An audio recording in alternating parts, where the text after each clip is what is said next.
wassalamu ala Rasulillah wa ala alihi wa ashabihi wa man wala. Amma ba'd. Ahibbati fillah. Kenapa kita sibuk berpuasa? Kenapa umat Islam tak berhenti-berhentinya melaksanakan sholat 5 waktu? Ditambah lagi sholat-sholat sunnah yang lainnya. Apa sebenarnya yang memotivasi mereka untuk melakukan hal itu? Iman. Kita beriman bahwasanya ada kehidupan setelah ini. Kita beriman ada hari kebangkitan yang Allah Azza wa Jal mengulang-ulanginya, mengingatkan kita di dalam Al-Quranul Karim. Allah berfirman, "Idza zulzilatil ardu zilzalaha wa akhrajatil ardu athqalaha wa qalal insanu ma laha yawma idzin tuhadditsu akhbaraha bi anna rabbaka awha laha yawma idzin yasdurun nas ashtatan liyuraw a'malahum." Semuanya akan hancur. Bumi akan bergoncang sekuat-kuat. Semua yang ada di perut bumi akan dikeluarkan. Bumi akan memuntahkan kekayaan yang ada di dalamnya. Kemudian manusia dibangkitkan dari kuburnya. Mereka kebingungan. Digiring ke padang mahsyar. Mereka melihat ada bongkahan-bongkahan emas yang bergeletakan di jalan dia menuju ke mahsyar. Tapi sama sekali dia tidak menyentuhnya. Pada hari itu nampak manusia dengan pekerjaannya, dengan perbuatannya yang berbeda-beda. فَمَنْ يَعْمَلْ مِثْقَالَ ذَرَّةٍ خَيْرًا يَرَهُ وَمَنْ يَعْمَلْ مِثْقَالَ ذَرَّةٍ شَرًّا يَرَهُ. Barang siapa yang berbuat amal kebajikan sebesar darah. Darah itu semut yang kecil. Niscaya dia akan melihat. Dia akan mendapatkan balasan atas apa yang dia kerjakan. Dan sebaliknya, sekecil apapun keburukan yang engkau lakukan, engkau akan mendapatkan balasan. Dunia ini sudah tua dan akan berakhir. Tapi kita nggak tahu kapan akan berakhir dunia ini. Hanya Allah yang tahu. Dan setiap manusia punya akhiran yang berbeda-beda. Ana entah akan berapa lama lagi hidup di dunia ini. Mungkin setahun, mungkin lebih, mungkin kurang. COVID-19 menunjukkan orang-orang yang awalnya diharapkan berumur panjang, tapi terpaksa dia dikeluarkan dari rumahnya. Ana melihat ada yang diletakkan di jalanan, ada yang keluar dari rumah, masuk rumah sakit dan tidak pernah kembali ke rumahnya. Keluarganya pun ingin mensolatinya, ingin menguburkan jenazahnya, tapi selesai. Ahibati fillah, bicara malam pertama. Malam pertama itu ada yang indah. Dan kebanyakan malam pertama itu malam yang penuh dengan kenangan.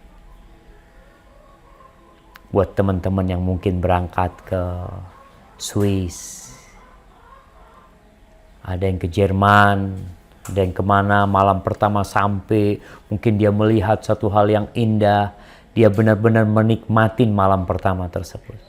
Malam pengantin adalah malam pertama yang dinanti-nanti oleh mereka yang menikah. Di malam itu ada sebuah keindahan yang mereka rasakan. Sebuah kenikmatan yang mereka raih. Tapi gimana kalau malam pertama itu di Nusa Kambangan? Orang yang biasa hidup di rumah yang mewah, di ranjang yang empuk, kemudian dia dimasukkan ke penjara Nusa Kambangan atau penjara Guantanamo. Apa yang akan terjadi sama dia? Dia akan lupa dengan segala kenikmatan yang pernah dia rasakan. Ahibati fillah, kalau bicara malam pertama di kuburan, insya Allah kita pernah ziarah kubur. Kita melihat tumpukan nisan. Kita melihat bangkai-bangkai yang tertimbun, yang keluarganya tidak ingin mencium aroma bangkai tersebut. Anak tidak ingin mencium bangkai ayahnya.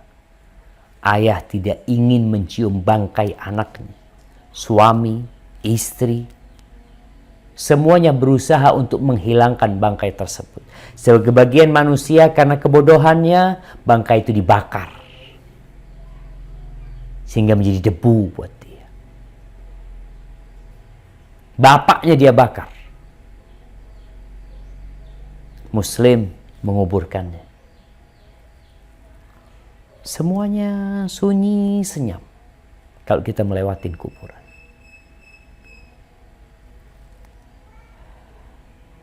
Seorang alim ulama, Ubaid bin Umair, dia pernah berkata, innal qabra la yaqulu ya ibna Adam. Sesungguhnya kuburan itu benar-benar berkata sebenarnya untuk anak Adam ini. Jadi kalau kita melihat sunyi senyapnya kuburan, seakan-akan dia mengatakan kepada kita, wahai anak Adam, engkau ini sekarang lagi berkunjung ke sini, lagi ziarah, lagi mengantarkan jenazah. Pertanyaannya buat engkau yang masih hidup, apa yang kau persiapkan untuk aku? Baitul Ghurbah, tempat pengasingan.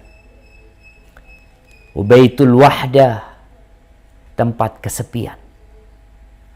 Wa baitul akalah wa baitud dud, tempatnya cacing-cacing tanah. Tempatnya ulat-ulat. Aku tuh tempat itu.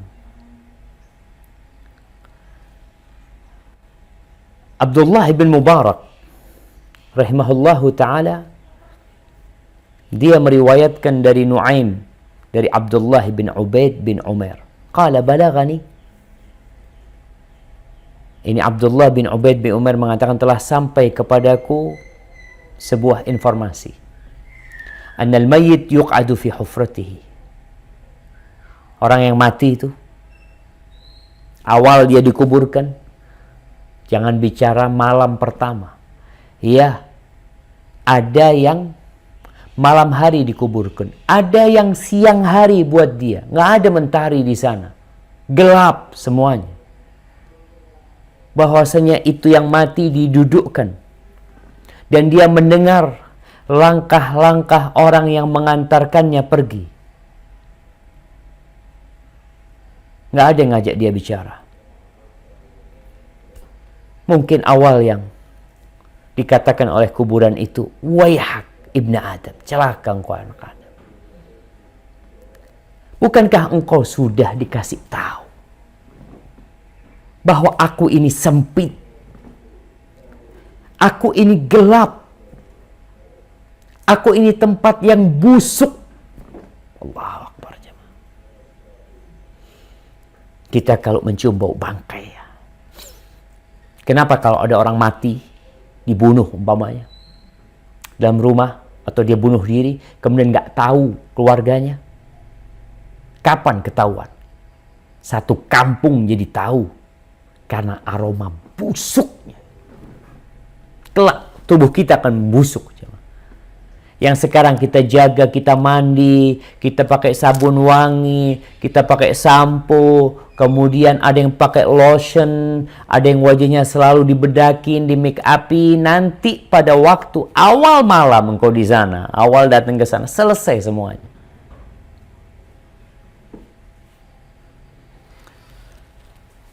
Ahibati fillah, kalau bicara gambaran dari dalam kuburan itu sendiri, Umar bin Abdul Aziz ini, dia menantunya khalifah, kemudian jadi khalifah. Dia mengatakan, inna li nafsan tawaqah. Aku tuh punya jiwa yang ambisius. Insya Allah kita semua ambisius. Kita visioner, Masya Allah. Ada pandangan-pandangan masa depan yang kita inginkan. Tapi ternyata ada di antara kita yang visi dan misinya itu nggak lama sebenarnya. Nggak pantas dia disebut visioner. Kenapa? Karena misi dia cuma 70 tahun. Kita ingin yang visinya sampai 1000 tahun. Kita ingin visinya yang unlimited. Umar bin Abdul Aziz menceritakan tentang ambisi dia. Aku itu ingin menikah dengan anaknya khalifah. Akhirnya dia menikah dengan anaknya khalifah. Aku tuh berambisi ingin menjadi gubernur. Dan aku dapatkan jadi gubernur Madinah.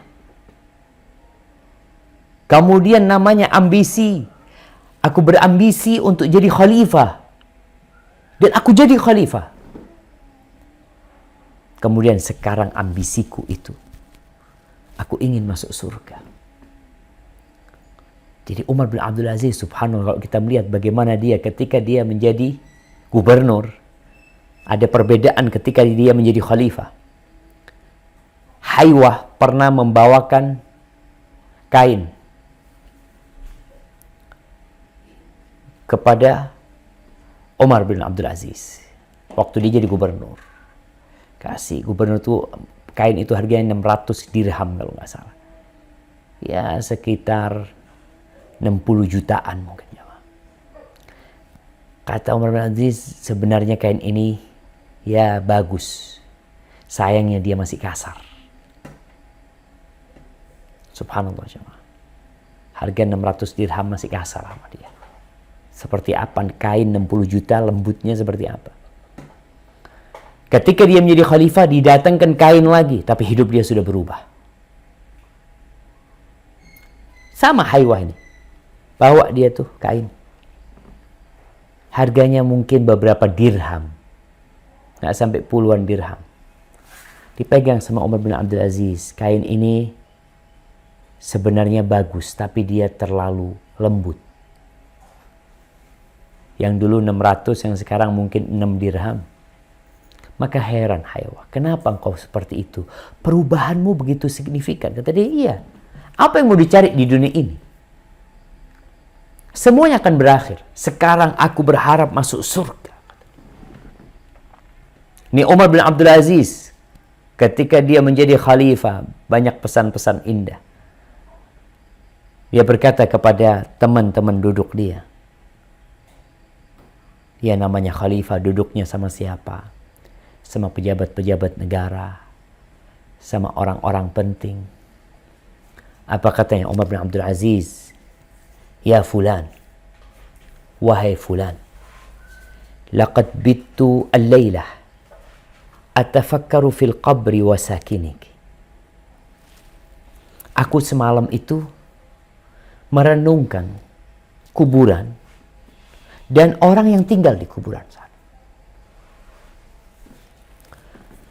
Innaka la ra'aital mayit ba'da 3 fil qabr. Kira-kira kalau engkau melihat mayit setelah 3 hari di kuburan,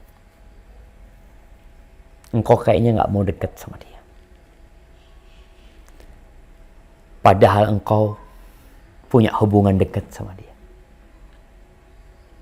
Engkau akan melihat tempat yang penuh dengan binatang-binatang tanah. Engkau akan melihat mata yang mungkin sudah jatuh. Ada nanah dan darah. Aroma yang begitu busuk.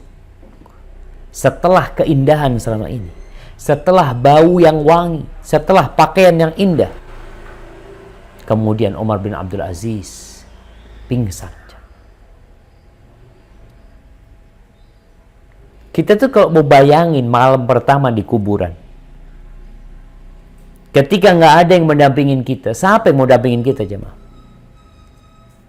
Rasulullah Shallallahu Alaihi Wasallam hampir setiap sholat beliau mengatakan di tasyahud akhir, Allahumma inni a'udzubika min azabil qabr. Ya Allah, aku berlindung kepadamu dari azab kubur. Apakah kita meminta perlindungan kepada Allah? Atau doa yang kita panjatkan selama ini, ya tanpa ada penghayatan dari hati kita. Kalau kita memikirkan 2 malam, mungkin 2 malam nih, yang perlu kita kenang. Yang pertama, malam kita bersenang-senang bersama keluarga kita. Bersama anak kita. Lagi duduk bersama. Sekarang kan orang-orang itu dengan adanya kamera suka mengabadikan kondisi bersenang-senang mereka. Bersama keluarganya, di tempat yang indah, makanan yang enak. Ya Allah, kita ceritakan, kita upload. Baik, engkau silakan kenang malam ini. Tapi ada satu malam yang perlu engkau ingat juga. Ketika engkau bermalam di kuburan, tanpa keluarga, tanpa anak, tanpa ada AC yang mendinginkan, tanpa ada kawan yang menemani. Engkau ditinggal sama keluargamu. Apa yang terjadi dengan dirimu pada waktu itu? Kullu nafsin dha'iqatul maut. Semua yang bernyawa pasti merasakan kematian. Kalaupun engkau menjadi orang terkaya di dunia, mungkin engkau dapat menjaga kesehatan fisikmu dengan berbagai obat-obatan, dengan berolahraga, dengan mengkonsumsi makanan-makanan yang sehat. Tapi ingat, kullu nafsin dha'iqatul maut. Semua yang kaya raya sedang menanti. Tidak ada yang kekal kecuali Allah Azza wa Jalla. Semua manusia mati. Nabi kita Muhammad alaihi salatu wassalam, Rasulullah sallallahu alaihi wasallam, apa kata Allah? Innaka mayyitun wa innahum mayyitun. Engkau bakal mati. Dan semuanya mati. Jadi ahibati fillah, sudah menjadi keputusan Allah Azza wa Jal. Kita hidup di dunia, mau kemanapun engkau pergi. Jangan berpikir kau berangkat ke Swiss, berobat mungkin di rumah sakit yang paling mewah, paling mahal, yang dokter-dokternya hebat, yang peralatannya begitu canggihnya, dokternya mati. Akan dikeluarkan dia dari rumahnya. Tadi bayangkan momen antum bersama keluarga dan momen antum sendirian. Anakmu mungkin sayang sama bapaknya. Dia antarkan bapak ini dengan mobil mewah karena punya duit, ada ambulan mewah. Sang anak memilihkan buat bapaknya kuburan yang paling mahal. Di Indonesia ini rame nih kuburan mahal. Ratusan juta orang beli kuburan. Dia nyumbang masjid 1 juta, beli kuburan ratusan juta. Sang anak ingin menghormatin ayahnya. Diantarkan dengan mobil yang mewah. Ditaruh di kuburan yang mewah. Terus, adakah keluargamu yang akan menantimu di sana? Apakah engkau akan tahu dan merasakan kemewahan mobil yang mengantarkanmu? Ketika engkau hidup, engkau dapat merasakan. Tapi tatkala engkau mati, engkau mau diletakkan di gerobak sampah pun, mau diletakkan di mobil mewah, sejatinya sama buat dirimu. Engkau sudah bangkai. Dan Nabi SAW menjelaskan, tatkala jenazah diletakkan, kalau dipikul atau diletakkan di kendaraan, kemudian dibawa ke kuburan, in kanat salihah, kalau jenazah ini adalah orang yang soleh dalam kehidupannya, maka dia akan mengatakan, qaddimuni, qaddimuni, segerakan aku, cepat bawa aku. Selesai aku dengan kehidupan ini. Aku mau berpindah ke satu tempat yang lebih indah dari kehidupan ini. Tapi kalau dia ternyata ghair dzalik, bukan orang soleh, maka dia akan kebingungan. Dia akan bingung mengatakan, aina yadhhabu nabiyya, mau dibawa kemana aku ini? Walaupun di atas mobil yang mewah. Allah berfirman di surat Al-Mu'minun ayat 100. Surah Al-Mu'minun ayat 100. Nah, tafadhal, siapa yang mau baca?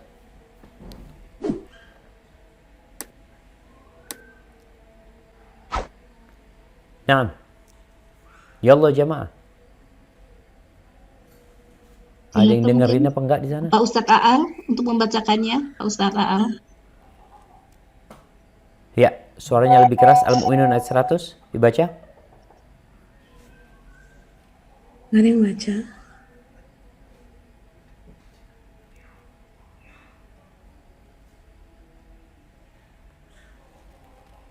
Dibaca ayat 99 sama 100. 99 sama 100.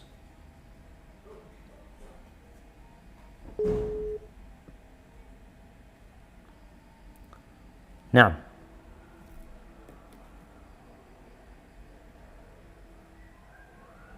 Silahkan. Silakan jemaah, mungkin untuk para bapak-bapaknya untuk membacakan ayat suci Al-Quran, salah satu dari jemaah. Dari Hijrah, mungkin dari Hijrah. Pak Aal. Masya Allah, kalau suruh baca pada kabur semuanya. Enggak, sebetulnya ada mungkin, tapi sambil kerja ya. Saya coba hubungin. Nah, silahkan. Ya. Ya, Masya Allah. Maaf Ustaz. Tadi lagi tidak di ruangan. Ya. Nah, tafadhal. Jazakallah khair. Surat. Mohon maaf Ustaz, surat. Oke. A'udzubillahi minasyaitonirrajim. Bismillahirrahmanirrahim. Hatta idza jaa ahaduhumul maut qala rabbi irji'un la'alli a'malu salihan fima taraktu innaha kalimatun wa qailuha wa min waraihim barzakhun ila yaumi yub'ats.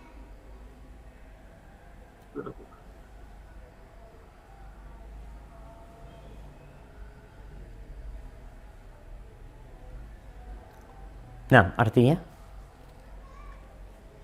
Demikianlah keadaan orang-orang kafir itu. Hingga apabila datang kematian kepada seorang dari mereka, dia berkata, ya Tuhanku, kembalikanlah aku ke dunia, agar aku dapat berbuat kebajikan yang telah aku tinggalkan. Sekali-kali tidak. Sesungguhnya itu adalah dalih yang diucapkannya saja.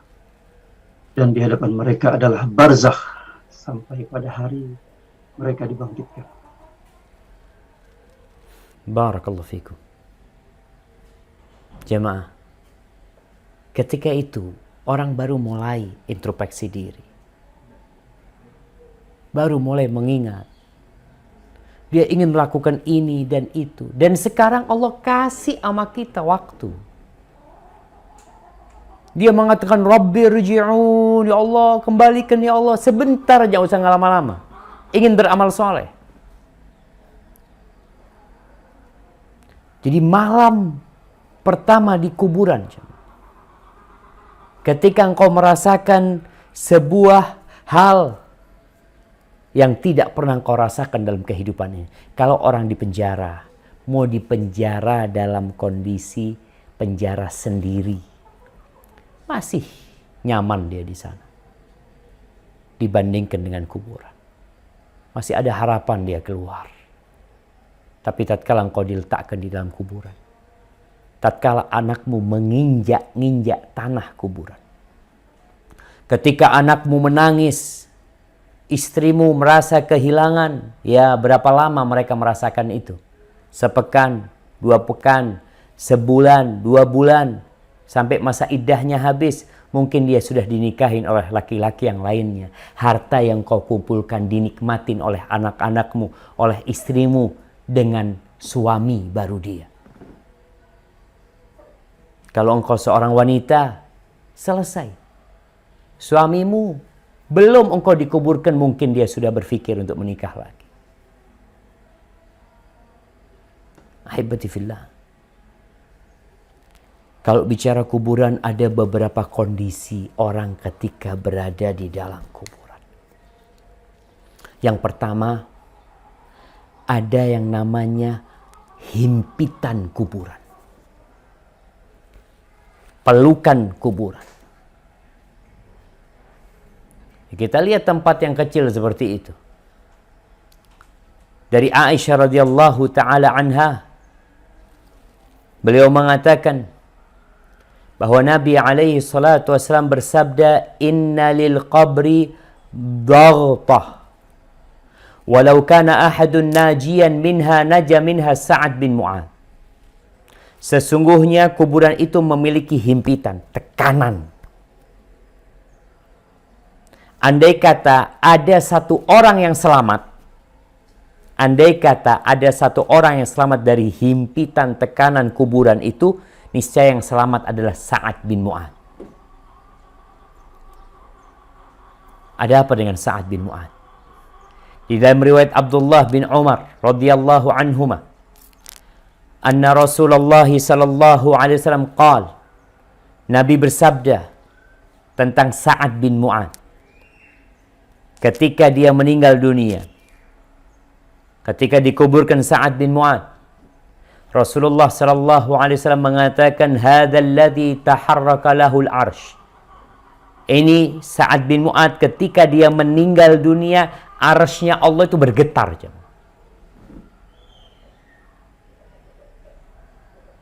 Yang mati ini bukan orang biasa. Sampai arsy-nya Allah bergetar. Wa futihat lahu abwabus sama. Ketika dia meninggal dunia, pintu-pintu langit dibuka, membawa ruhnya Sa'ad bin Mu'adz. Wa syahidahu 70,000 minal malaika. Dan menghadiri meninggalnya Sa'ad bin Mu'adz itu 70,000 malaikat. Laqad dhamma dhammatan thumma furrija anhu. Dia pun masih merasakan dihimpit, ditekan oleh kuburan. Kemudian baru dilepaskan. Itu Sa'ad bin Mu'adz. Gimana dengan kita? Semuanya akan merasakan. Yang mukmin, yang soleh, yang tidak soleh, apalagi yang kafir. Sudah sebuah kepastian ketika para ulama menjelaskan tentang himpitan kuburan ini. Kok semuanya masih dihimpit di kuburan? Nah, di dunia pun kita merasakan sakit. Apa orang soleh nggak sakit? Apa orang soleh nggak kena bala? Bukankah kita tahu bahwa sudah menjadi kodrat manusia dia melakukan dosa? Maka himpitan itu adalah untuk menyelesaikan dosa-dosa dia. Karena kita, kata Nabi SAW, kullu bani Adam khata. Semua anak Adam melakukan kesalahan. Kalau saat merasakan jamaah, yang arsy Allah bergetar. 70 malaikat, 70.000 malaikat hadir di jenazahnya Sa'ad bin Mu'adz.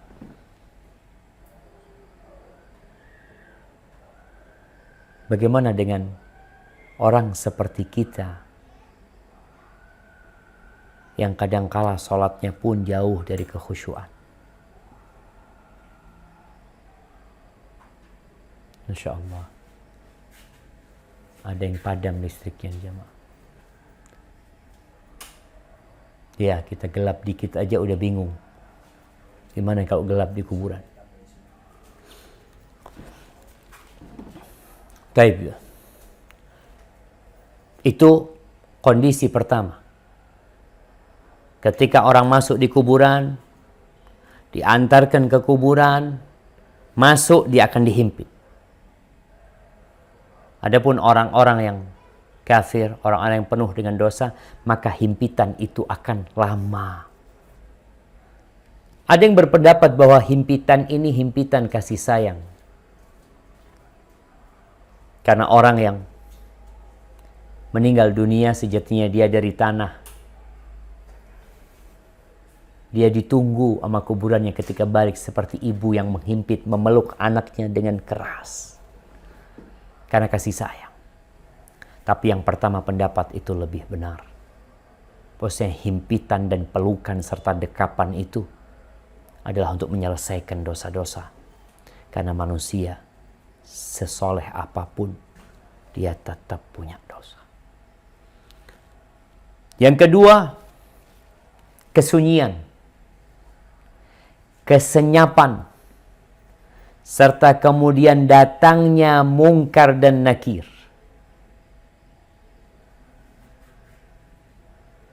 Mendudukkan manusia. Di dalam hadis Al-Bara' bin Azib yang diriwayatkan Imam Ahmad bin Hanbal, ketika Rasul SAW mengatakan, Ista'idhu billahi min azabil qabr. Kalian memintalah perlindungan kepada Allah dari azab kubur. Beliau mengatakan itu 2 atau 3 kali. Lalu beliau menceritakan bagaimana proses keluarnya ruh orang yang beriman dan ruhnya orang kafir. Kemudian setelah itu bagaimana ruh itu dikembalikan kepada jasadnya. Lalu Rasul SAW mengatakan tentang kondisi orang yang beriman. Fayatihi malakan.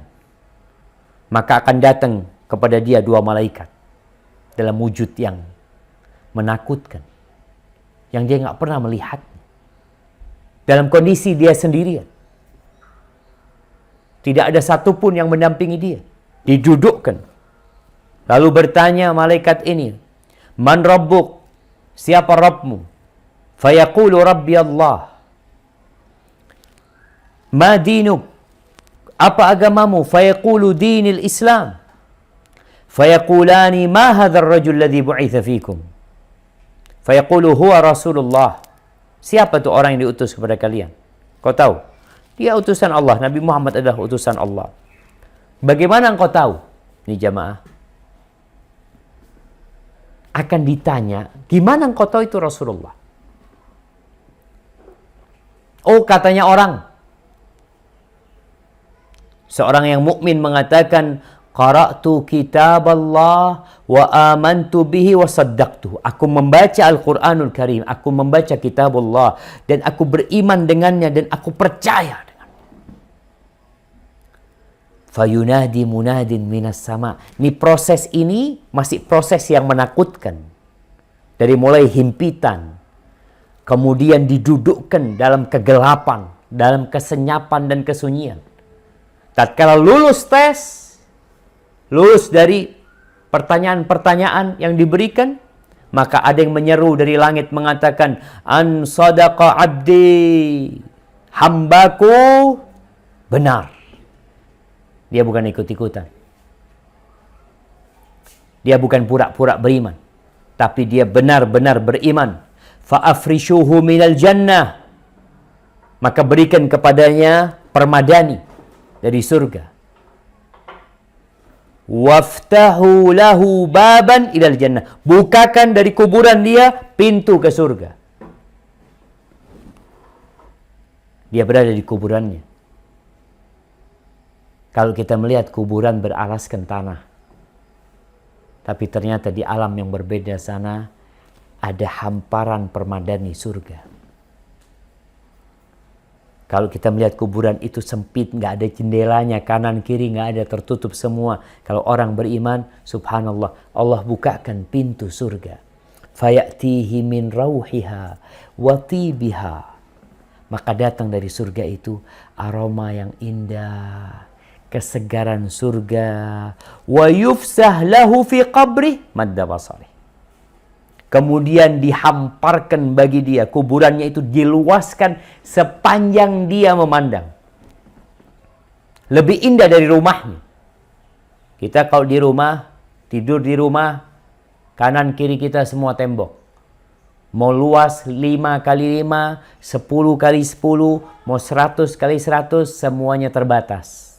Tapi di kuburan sepanjang dia memandang, akan luas jamaah. Kalau dia sendirian, enggak. Kenapa? Kalau antum di rumah yang luas sendirian, antum tetap merasakan kesunyian. Di sini Allah ingin mengusir kesunyian, kesenyapan dan kesepian dia. Fayatihi rajulun hasanul wajhi wa hasanul thiyabi tayyibur rih. Datang kepada dia orang yang wajahnya indah, yang bajunya indah, aromanya wangi. Fayaqulu abshir billadhi yasurruka. Orang itu yang datang mengatakan, bergembiralah engkau dengan yang menyenangkanmu. Hadza yaumuka alladhi kunta tu'ad. Ini hari yang engkau dijanjikan. Engkau selama di dunia sholat, berpuasa, sedekah, zakat, berangkat haji, berangkat umroh, berbuat kebajikan. Dijanjikan akan dikasih balasan. Berbeda sama orang yang kerja di dunia, akhir bulan dia dapat gaji. Akhir hari dia dapat gaji. Dia rasakan di dunia. Seorang mukmin dijanjikan nanti engkau sholat sepanjang tahun, sepanjang hidupmu. Balasannya apa? Allah akan kasih. Bukan 70 tahun antum di kuburan. Antum bisa bayangin berapa tahun sih kita di kuburan. Berapa tahun kita di muka bumi ini. Dan berapa tahun di perut bumi ini. Lihat Rasulullah SAW. Di muka bumi ini, beliau hanya 63 tahun. Tinggal di rumah petak. 5 kali 5. Kecil rumahnya. Nggak ada AC, nggak ada kipas angin. Makanan pun susah. Tapi cuma 63 tahun. Di kuburan, beliau sudah 1430 tahun. Maka itu yang seharusnya menjadi ambisi kita. Untuk mendapatkan tempat yang luas. Untuk mendapatkan janji-janji Allah Azza wa Jalla, dikasih tahu ini janji yang telah dijanjikan kepadamu. Fayaqulu man anta. Orang ini yang awalnya sendirian, malaikat Munkar dan Nakir udah pergi, kondisi kuburannya sudah berubah, lalu dia bertanya, man anta? Kamu siapa? Fawajhuka al-wajhul hasan yaji'u bil khair. Wajahmu wajah orang baik yang mendatangkan kebaikan. Fayaqulu lahu ana amaluka salih. Aku amal solehmu. Fayaqul Rabbi. Ketika dia tahu, sejak di kuburan dia sudah tahu bagaimana kelak hidup dia selanjutnya. Di kuburan belum bisa masuk surga, baru mendapatkan aromanya. Orang tuh kalau melihat tempat yang indah, kepingin masuk. Antum dapat fotonya sesuatu ya, pulau yang indah, ada ketertarikan. Nih orang dibukakan pintu ke surga, datang tuh aroma surga, wanginya surga. Dia melihat subhanallah sebuah keindahan di sana. Maka dia mengatakan, ay Rabbi aqimis sa'ah, Rabbi aqimis sa'ah. Ya Allah, bangkitkan kiamat, bangkitkan kiamat. Hatta arji ila ahli wa mali. Sehingga aku bisa kembali kepada keluargaku dan kepada hartaku. Di riwayat lain disebutkan orang ini mengatakan, Rabbi, biarkan aku kasih tahu kabar gembira kepada keluargaku. Agar mereka tahu aku di sini bahagia, nggak perlu nangis kalian. Aku lebih bahagia daripada kalian di dunia. Lalu dikatakan, uskun. Engkau istirahat dulu di sini. Belum waktunya. Akan datang waktunya nanti. Lalu Nabi menyebutkan tentang orang kafir, orang fajir. Wa ya'tihi malakan. Datang malaikat sama. Dia dihimpit dengan himpitan yang menghancurkan tubuhnya. Kemudian datang malaikat dalam kondisi kesepian dan kegelapan. Malaikat bertanya kepada dia, Man Rabbuk? Siapa Rabbmu? La adri. Dia ketakut. Enggak tahu aku. Aku enggak tahu aku. Qala faqul ma dinuk? Apa agamamu? Agamanya sendiri dia mengatakan, la adri. Engkau tahu orang yang diutus ke la adri. Jawabannya enggak tahu. Maka kemudian ada yang menyeru dari langit mengatakan, an kadzaba abdi, memang hambaku ini telah mendustakan. Dia enggak percaya. Fa afrishuhu minan nar. Jadi bukan permadani yang diberikan kepada dia, tapi api neraka. Bawahnya kuburan dia adalah api neraka. Waftahu lahu baban ilan nar. Bukakan pintu ke neraka. Fayatihi min harriha wa sumumiha. Maka datang kepada dia aroma busuknya api neraka, panasnya neraka. Datang kepada dia, wa yudayyaqu alaihi qabruh, dan kuburannya disempitkan buat dia, hatta takhtalifa adla'uhu, sampai tulang-tulangnya itu enggak beraturan. Antum tahu kalau seperti tisu yang diremet-remet, seperti itu dia disempitkan kuburannya. Walaupun dari kasat mata kita, oh kuburannya mewah, luasnya sekian, ada kolam renangnya, ada ininya, nggak ada. Di dalam sana dia sudah nggak dapat manfaat dari harta, dari apa yang di muka bumi ini, kecuali dari amal soleh dia. Ketika nggak ada, lalu dalam kesendiriannya dia, wa ya'tihi rajulun qabihu thiyab, datang kepada dia orang yang dengan pakaian yang jelek, aromanya busuk. Kita tuh kalau duduk di samping orang yang nggak mandi 2 pekan, terus dia memang punya aroma tubuh yang buruk, pakaiannya juga bau, kita akan menyingkir, kita akan cari tempat lain, kita akan tutup hidung kita. Tapi ini datang tuh, tempatnya udah sempit, mau bareng dia lagi. Kita tuh kalau tempat sempit gak ingin orang lain duduk di situ. Kita lihat pesawat, kenapa ada kursi bisnis, ada kursi yang lebih tinggi, VIP umpamanya, ada yang biasa itu banyak orang. Kalau udah sempit terus banyak orang, itu jadi gak nyaman. Ini nih, kuburan udah disempitin, sampai tulang-tulang dia itu beradu, bercampur aduk, datang orang, aromanya busuk, wajahnya buruk, pakaiannya juga jelek. Lalu dia mengatakan, absyir billadhi yasu'u. Engkau, nih, ada kabar buat engkau dengan keburukan yang telah dijanjikan kepadamu. Lalu dia tanya, kau siapa engkau? Qala ana amaluka. Wajahmu wajah yang jelek, baumu juga nggak enak, kelihatan engkau ini jahat. Kata dia, ana amalukal khabith. Aku amal burukmu. Yang kita kerjakan akan kita dapatkan. Fa yaqul rabbi la tuqimis sa'a. Lalu dia mengatakan, ya Rabb, jangan dibangkitkan kiamat. Karena dia sekarang baru merasakan azab kubur aja. Gimana kalau dimasukkan ke dalam api neraka yang panasnya ya sekitar 70 kali api dunia. seperti itu. 69 kali api dunia. Ahibati fillah, itulah yang menanti kita di kuburan. Rasulullah SAW menjelaskan tentang berbagai macam azab yang menanti sesuai dengan amalannya. Nabi pernah dapat nasihat dari Jibril alaihissalam. Jibril mengatakan kepada Rasul SAW, "Ya Muhammad, aish ma syi'ta, fa innaka mayyitun." Wahai Muhammad, hiduplah engkau semaumu. Engkau pasti mati. Berapa tahun engkau mau hidup, seperti apa engkau mau hidup, engkau pasti akan mati. Mau dengan gaya apapun, engkau pasti mati. Wa'mal ma syi'ta fa innaka majziyun bi. Beramallah semaumu.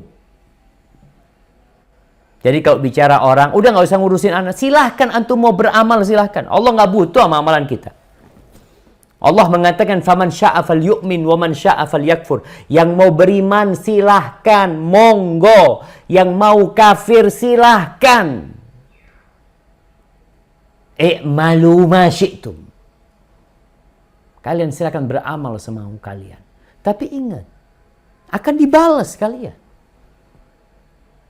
Pasti dibalas. Wa ahbib man syi'ta fa innaka mufariquh. Dan silahkan engkau mencintai siapa yang engkau mau. Engkau pasti berpisah sama dia.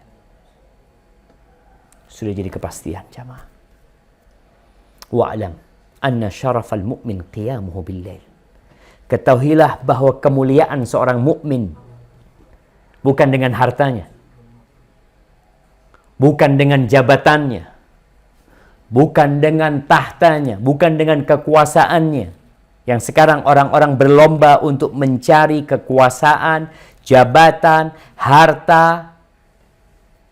Dia pikir itu dapat memuliakan dia. Syaraful mu'min. Kemuliaan seorang mukmin adalah qiyamuhu bil-lail. Ketika dia bangun malam hari. Salat tahajud. Itu kemuliaan seorang mukmin.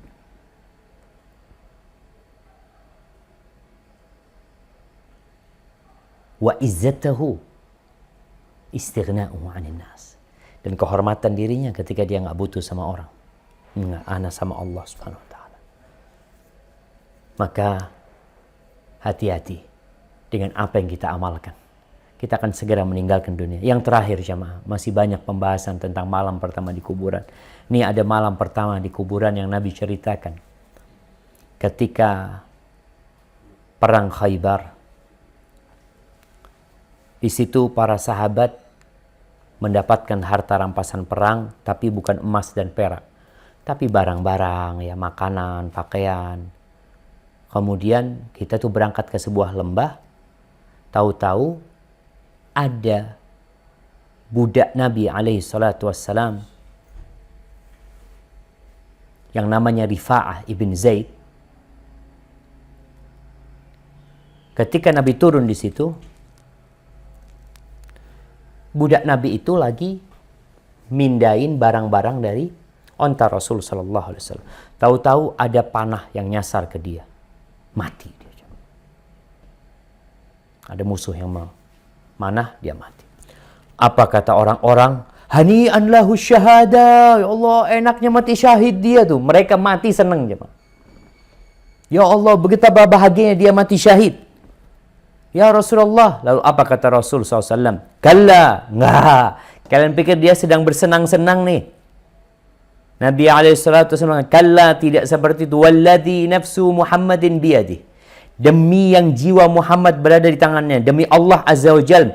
Inna syamlata la taltahibu alaihi nar. Sesungguhnya ada kain yang dia ambil dalam harta rampasan perang yang bukan bagian dia ambil, itu sekarang sedang membakar diri dia.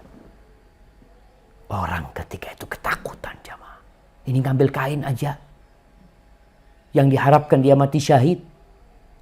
Ternyata pakaian itu menjadi pembungkus dia di alam kubur sana, membakar dirinya. Orang pada ketakutan. Ada yang bawa tali sandal. Tali sandal, ada yang satu, ada yang dua. Lalu Rasul SAW mengatakan, asabtu yawma Khaybar Dia mengatakan, ya Rasulullah, ini aku dapat pada waktu Khaybar itu, ya ini belum dibagi, aku lihat, aku ambil Nabi SAW. Lalu Nabi SAW mengatakan, syirakun min nar, au syirakani min nar, tuh 2 tali sandal dari api, atau 1 tali sandal dari api. Itu yang menanti di kuburan. Maka hati-hati dengan apa yang kita makan, dengan apa yang kita ambil, dengan apa yang kita dapatkan. Semuanya bakal mendapatkan balasan, jemaah. Namun banyakkan manusia memang sibuk cari dunia, mabuk dunia, seakan-akan kematian itu tidak akan datang kepadanya. COVID-19 sekarang memberikan kepada kita pelajaran. Kita tinggal di rumah, kita bosan, kita boring, kita ingin keluar. Nanti engkau akan berada di satu tempat yang tidak akan pernah keluar selama-lamanya. Sampai kiamat terjadi. Ketika sekarang masih ada harapan, oh insya Allah Juni selesai, insya Allah akhir tahun selesai, insya Allah bisa balik seperti asalnya. Tapi engkau akan berada di kuburan nanti semuanya. Di tempat yang sempit, yang kecil seperti itu, selama-lamanya nggak ada harapan untuk keluar kembali. Tinggal bagaimana kau mempersiapkan tempat yang sempit itu. Hadza wallahu a'lam bishawab. Itu yang bisa saya sampaikan pada kesempatan kali ini. Mungkin kita masuk ke sesi tanya jawab. Nah, silahkan kalau ada yang ingin bertanya. Ya, baik Pak Ustaz. Allahumma inna na'udzubika min adzabil qabr wa min adzabi jahannam wa min fitnatil mahya wal mamat wa min syarri fitnatil masihid dajjal. Naam, tafadhali. Mohon maaf tadi saya bicara kepotong. Sudah ada yang daftar, silakan Ibu Riana untuk menyampaikan pertanyaan. Hanya diberi kesempatan 1 pertanyaan. Silakan. Terima kasih Mbak Evi, terima kasih Pak Ustadz. Pertanyaan saya mengenai alam kubur ini, apa ada doa khusus agar kita terhindar dari siksa alam kubur dan siksa api neraka, Pak Ustadz? Terima kasih. Assalamualaikum. Waalaikumsalam warahmatullahi wabarakatuh. Iya jemaah, kalau bicara apa sih amalan atau doa agar kita terhindar dari azab kubur? Yang pertama adalah keimanan kita dengan adanya azab kubur itu sendiri. Karena keimanan ini yang akan mendorong kita untuk takut. Kemudian kita berdoa. Kalau bicara doa apa agar kita terhindar dari azab kubur? Rasulullah SAW mengajarkan sebuah doa yang dibaca sebelum salam. Karena memang setelah tasyahud akhir itu ada waktu yang mustajab. Beliau biasa membaca di situ mengatakan, Allahumma inni a'udzubika min adzabil qabr wa min adzabi jahannam wa min fitnatil mahya wal mamat wa min syarri fitnatil masihid dajjal. Ya Allah, aku berlindung kepadamu dari azab kubur, dari azab jahannam, dari fitnah kehidupan dan kematian, dan dari fitnah al-masihid dajjal. Kemudian doa yang dibaca Nabi SAW setiap pagi dan petang. Amsayna wa amsal mulku lillah. Walhamdulillah, la ilaha illallah, wahdahu la syarika lah, lahul mulku wa lahul hamdu wa huwa ala kulli syai'in qadir. Allahumma inni as'aluka khaira ma fi hadhihi al-lailah wa khaira ma ba'daha wa a'udzu bika min syarri ma fi hadhihi al-lailah wa syarri ma ba'daha. Rabbi a'udzu bika minal kasali wa su'il kibar. Nih di akhir doa Nabi mengatakan, ya Allah, aku berlindung kepadamu, ya Rabbi, aku berlindung kepadamu dari malas dan dari umur tua. Rabbi a'udzubika min adzabin finnar wa adzabil qabr. Ya Allah, aku berlindung kepadamu dari azab di neraka dan azab di kuburan. Itu doa yang dibaca Nabi SAW. Maka hendaklah kita berusaha untuk membacanya dengan penghayatan. Bukan sekedar wirid kita baca itu, tapi kita tidak menghayati doa tersebut. Kenapa? Karena kata Rasul sallallahu alaihi wasallam, la yastajibullah. Allah tidak mengabulkan doa dari hati yang lalai. Kemudian jamaah, buat kita nih yang punya orang tua sudah meninggal dunia, mereka yang sudah berada di alam kubur, apa yang harus kita lakukan? Mohonkan ampun buat mereka. Rasulullah sallallahu alaihi wasallam ketika mengubur sahabat, Beliau berdiri di atas kuburan mengatakan kepada para sahabatnya, istaghfiru li akhikum. Mintakan ampun buat saudara kalian. Wasalullah lahu tathbit, dan mintakan kepada Allah agar diteguhkan karena dia sedang ditanya. Itu proses ditanyanya oleh malaikat Munkar dan Nakir. Maka itu yang bisa kita amalkan, dan banyak amal-amal soleh lainnya jamaah, seperti membaca surat Tabarak ya, surat Al-Mulk dibaca tiap malam 30 ayat yang dalam hadis disebutkan bahwasanya akan menyelamatkan orang yang membacanya dari azab kubur. Hada wallahu a'lam bissawab. Terima kasih banyak Pak Ustadz. Barakallah. Berikutnya silakan Ibu Irma Ahmad. Terima kasih Ibu Evi. Ya. Assalamualaikum warahmatullahi wabarakatuh Ustadz. Waalaikumsalam warahmatullahi wabarakatuh. Saya Irma Ahmad dari Jerman Ustadz. Mau Ahlan bertanya wasahlan. Ustadz. Ya, ini terkait mungkin tidak langsung ke alam kuburnya, tetapi kaitannya dengan dosa Ustadz. Jadi dari cerita tadi sahabat Nabi yang mengambil kain, padahal sebenarnya sebelumnya dia sudah berjihad, memiliki dosa yang banyak, tapi hanya kesalahan yang mencuri kain itu dan menjadi penyebab dia juga disiksa. Nah, bagaimana caranya Ustadz dengan misalnya seseorang yang punya dosa banyak, tapi dia juga punya dosa kebaikan, amal-amal kebaikan, apakah di dalam kubur itu tidak bisa membantu untuk memberikan syafaat, maksudnya memberikan pertolongan di alam kubur Ustaz? Terima kasih Ustaz, begitu aja. Barakallahu fikum. Naam jemaah. Iya. Kalau kita bicara orang yang punya amal soleh dan dia punya dosa, bukankah nanti akan ada penimbangan? Iya. Akan ada penimbangan nantinya. Di mana? Nanti di padang mahsyar. Di situ akan ada hitung-hitungan. Perhitungan di sana yang akan menunjukkan apakah dia lebih banyak amal solehnya atau amal keburukannya. Allah mengatakan فَأَمَّا مَنْ ثَقُلَتْ مَوَازِينُهُ فَهُوَ فِي عِيشَةٍ رَاضِيَةٍ.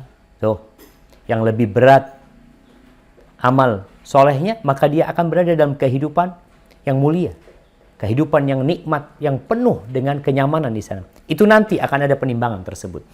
Kalau pertanyaannya, ada dosa-dosa yang Allah akan azab. Kita di dunia jemaah, kita punya amal soleh, kita sholat, kita berpuasa, tapi kita sakit, kita kena musibah, kita bangkrut. Apa kata Nabi SAW? Ketika Allah Azza wa Jal mengatakan, Laisa bi amanikum, wala amani ahlil kitab. Man ya'mal su'an yujzabi.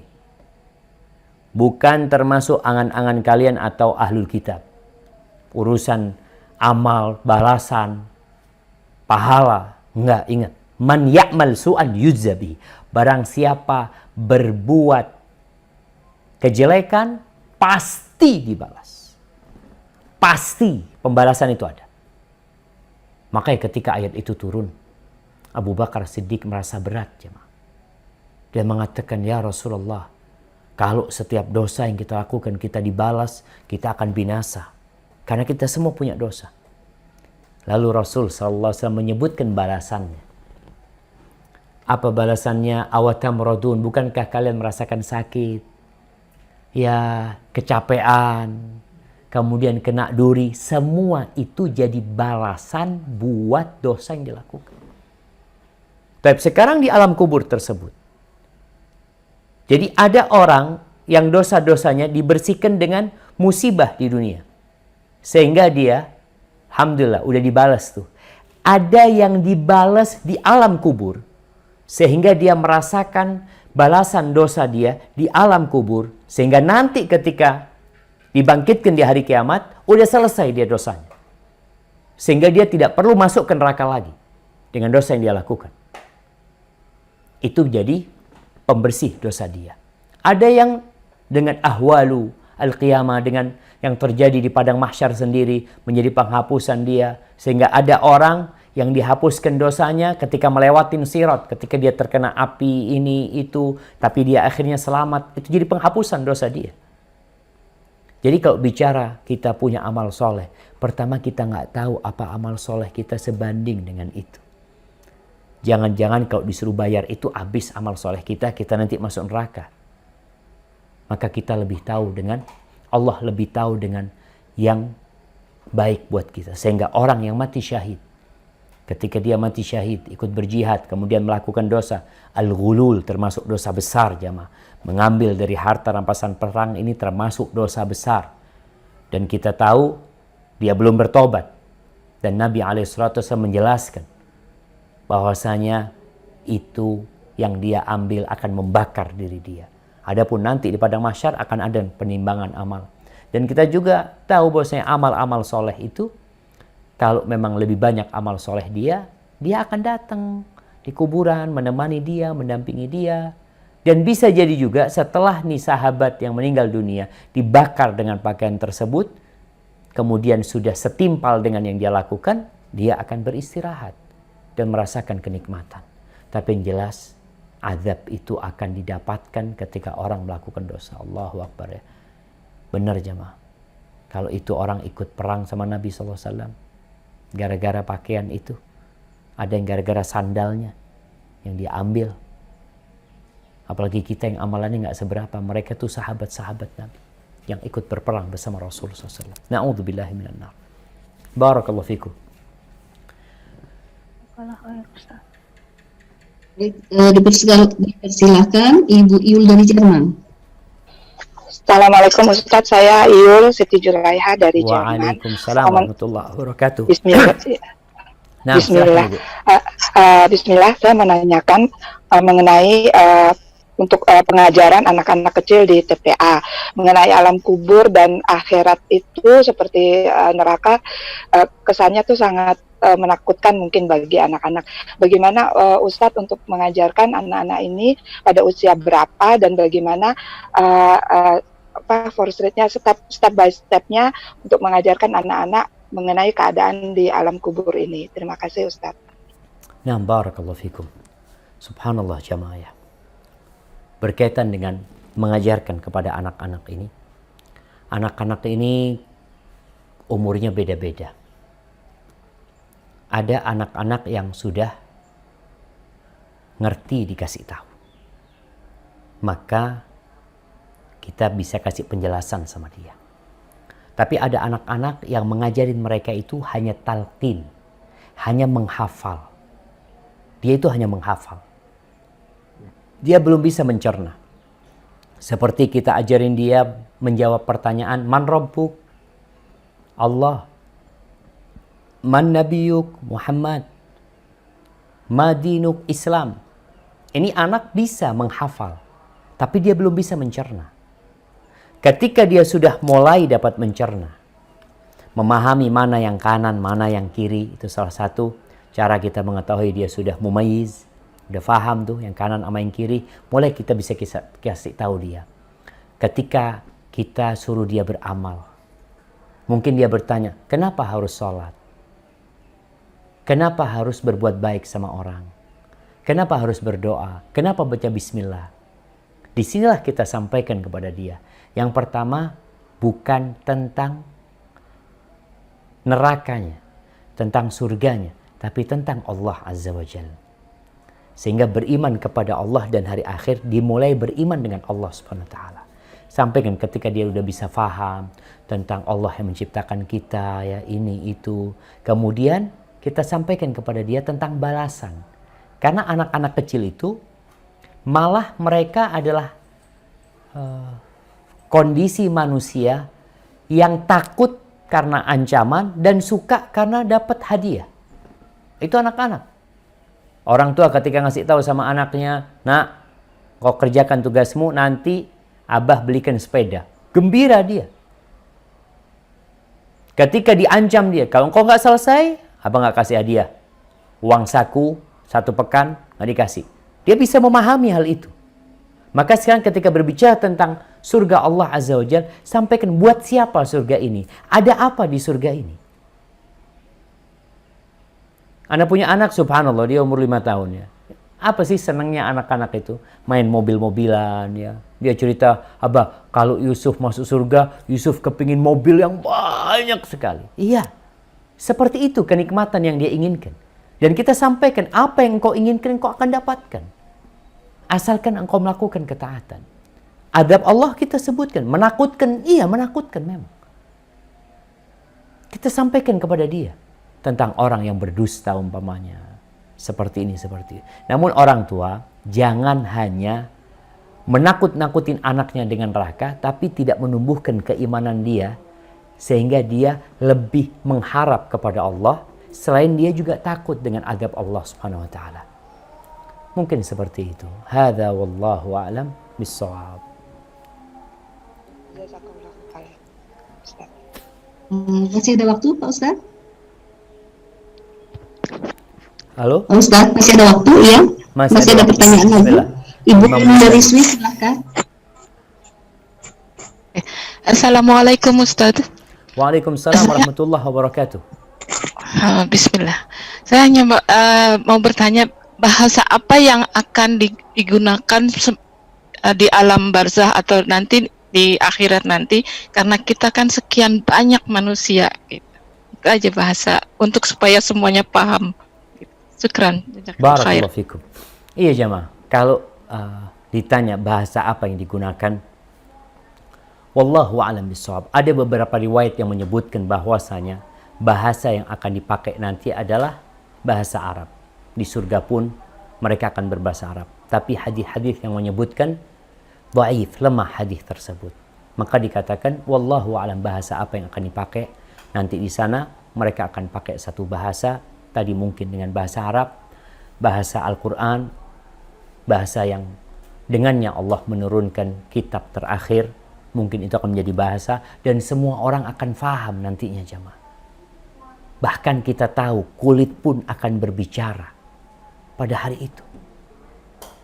Dan Allah itu dapat berbicara dengan segala sesuatu. Dan semua orang akan dikembalikan kepada yang masuk surga akan dalam umur sekitar 33 tahun. Tingginya akan situna dhira'. Akan 60 hasta tingginya di langit. Masya Allah. Jadi nanti akan disamakan mereka umurnya, disamakan tingginya, cuma ya kedudukan derajat mereka berbeda-beda. Dan bahasa yang dipakai di sana tadi Anda sampaikan, ada riwayat yang menyebutkan bahwasanya bahasa Arab adalah bahasa surga, cuma wallahu a'lam bissawab. Mana karena hadisnya tidak sahih, maka tidak bisa dipastikan mereka akan berbahasa Arab di sana, tapi wallahu a'lam bissawab. Nah, Jazakallahu khair Ustaz. Ya, Ibu Non, dipersilakan. Ibu Non. Ibu Non. Assalamualaikum Ya. Ustaz. waalaikumsalam warahmatullahi wabarakatuh. Ahlan wa sahlan. Ahlan sahlan Ustaz. Apakah benar dengan membaca Al-Quran akan menolong kita di alam kubur? Saya pernah mendengar itu digambarkan dengan laki-laki tampan yang akan selalu menolong kita di alam kubur. Ya. Barakallahu fiik. Subhanallah jemaah. Nah, yang pertama tadi Anda sampaikan bahwasanya ada riwayat tentang keutamaan membaca surat Tabarak, surat Al-Mulk setiap malam, di mana orang itu akan diselamatkan dari api neraka. Kalau bicara Quran akan berwujud seseorang, ya amal itu akan diwujudkan orang nantinya. Sebagaimana dalam hadis Al-Bara' bin Azib, ketika akan datang orang yang wajahnya indah, pakaiannya indah, aromanya baik, memberikan kabar gembira. Ketika ditanya, siapa engkau? Qala ana amalukas soleh, aku amal solehmu. Dan bisa jadi salah satu amalan utama dia adalah Al-Quranul Karim. Kemudian ada hadis khusus yang berkaitan dengan Quran dan puasa, di mana Rasulullah SAW mengatakan bahwasanya inna sawma wal Quran yashfa'ani yaumal qiyamah li sahibihima. Sesungguhnya puasa dan Quran ini akan memberikan syafaat kepada orang yang berpuasa dan orang membaca Al-Quranul Karim. Ketika dia hendak disiksa atau dia sedang dalam persidangan, maka datang puasa itu mengatakan, ay Rabbi mana'tuhu ta'am wasyahwah bin nahar fasyaffi'hu fiyya ya Rabbi, aku tuh menghalangi dia dari makan dan syahwatnya di siang hari, maka terimalah permohonanku syafaat buat dia. Adapun Quran akan mengatakan, Rabbi mana'tuhun naum bil lail, ya Rabb, aku menghalangi dia dari tidur di malam hari membaca Al-Quranul Karim, maka terimalah syafaatku, tolong diterima ya Allah. Maka kemudian diterima syafaatnya. Sehingga tadi kalau di alam kubur akan ada yang mendampingi dia, amal soleh dia, bacaan Quran dia akan mendampingi dia agar dia tidak kesepian di sana. Adapun nanti di padang mahsyar dia juga akan memberikan syafaat ketika persidangan, ketika melewatin sirat sampai dia selamat masuk ke surga Allah Azza wa Jalla. Makanya banyak-banyak kita membaca Al-Quranul Karim, tapi ingat, kam min talin lil Quran wal Quran yal'anu. Berapa banyak orang yang baca Al-Quran sedangkan Al-Quran itu sendiri melaknat yang membacanya. Quran ini bisa menjadi pembela kita, bisa menjadi penuntut kita, kata Nabi SAW. Wal Quranu hujjatun laka au alaika. Kenapa? Ada orang-orang yang baca Quran hanya baca hurufnya tapi nggak diamalin. Berapa banyak larangan-larangan Allah yang dia baca tapi dia kerjakan. Berapa banyak perintah Allah yang diperintahkan tapi dia tidak jalankan. Maka tatkala kita baca Quran khususnya di bulan Ramadan, di bulannya Al-Quranul Karim, tolong dilihat kalau ada bacaan-bacaan kita yang berkaitan, ya Allah aku belum ngamalin ini, ya Allah ampuni aku ya Allah. Aku melanggar ini, ampuni aku. Itu Rasulullah SAW kalau baca Al-Quran. Tidaklah beliau lewat ayat rahmat kecuali beliau minta rahmat Allah. Tidaklah beliau lewat ayat tentang azab Allah kecuali beliau berlindung dari azab Allah SWT. Dan ketika lewat ayat tentang tasbih, maka beliau bertasbih kepada Allah SWT. Maka agar Quran yang kita baca menjadi pembela buat kita, memberikan syafaat kepada kita, maka hendaklah kita membaca dengan hati dan mengamalkannya dalam kehidupan ini. Hadza wallahu a'lam bishawab. Mungkin itu menjadi pertanyaan terakhir kita pada kesempatan kali ini jamaah. Ana mohon maaf ya karena memang maghribnya di Jember ini lebih awal daripada teman-teman yang di Jakarta.